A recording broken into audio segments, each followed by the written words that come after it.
So the given trinomial is 2x squared minus 13x plus 15. Okay, since the value of a is more than 1, so we're going to use the method of slide divide. Okay, step 1, we need to slide the coefficient of the leading term to the constant, or just simply multiply.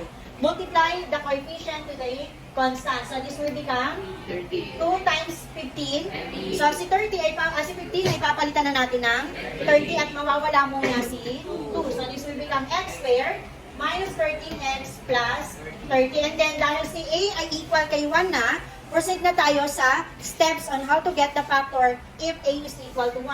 Step 1, find a, find b, and find c. Or what is the value of a? How about b?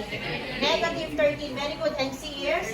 Okay, next step, get the factors of 30. What is the sign of 30?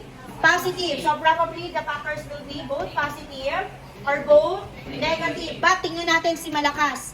So si Malakas, siya si middle term. Kasi siya lagi yung nasusunod. Okay, di ba? So anong sign ng middle term? Negative. Negative. So dahil negative, sundin natin to. So pares negative dapat yung kunin mong factors. Okay, give me a factor of 30.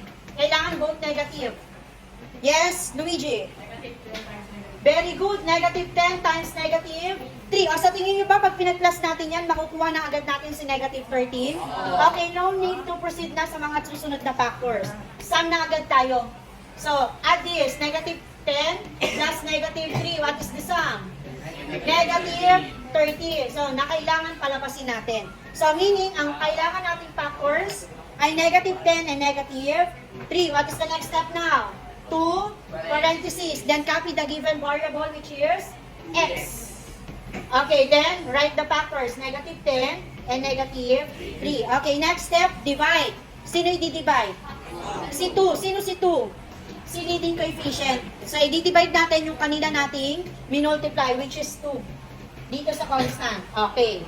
Pwede ba natin i-divide si 10 kay 2? Yes, 10 divided by 2? Okay, ito pwede bang i-divide si 3 kay 2? What is the next step? Slide si 2 papunta kay.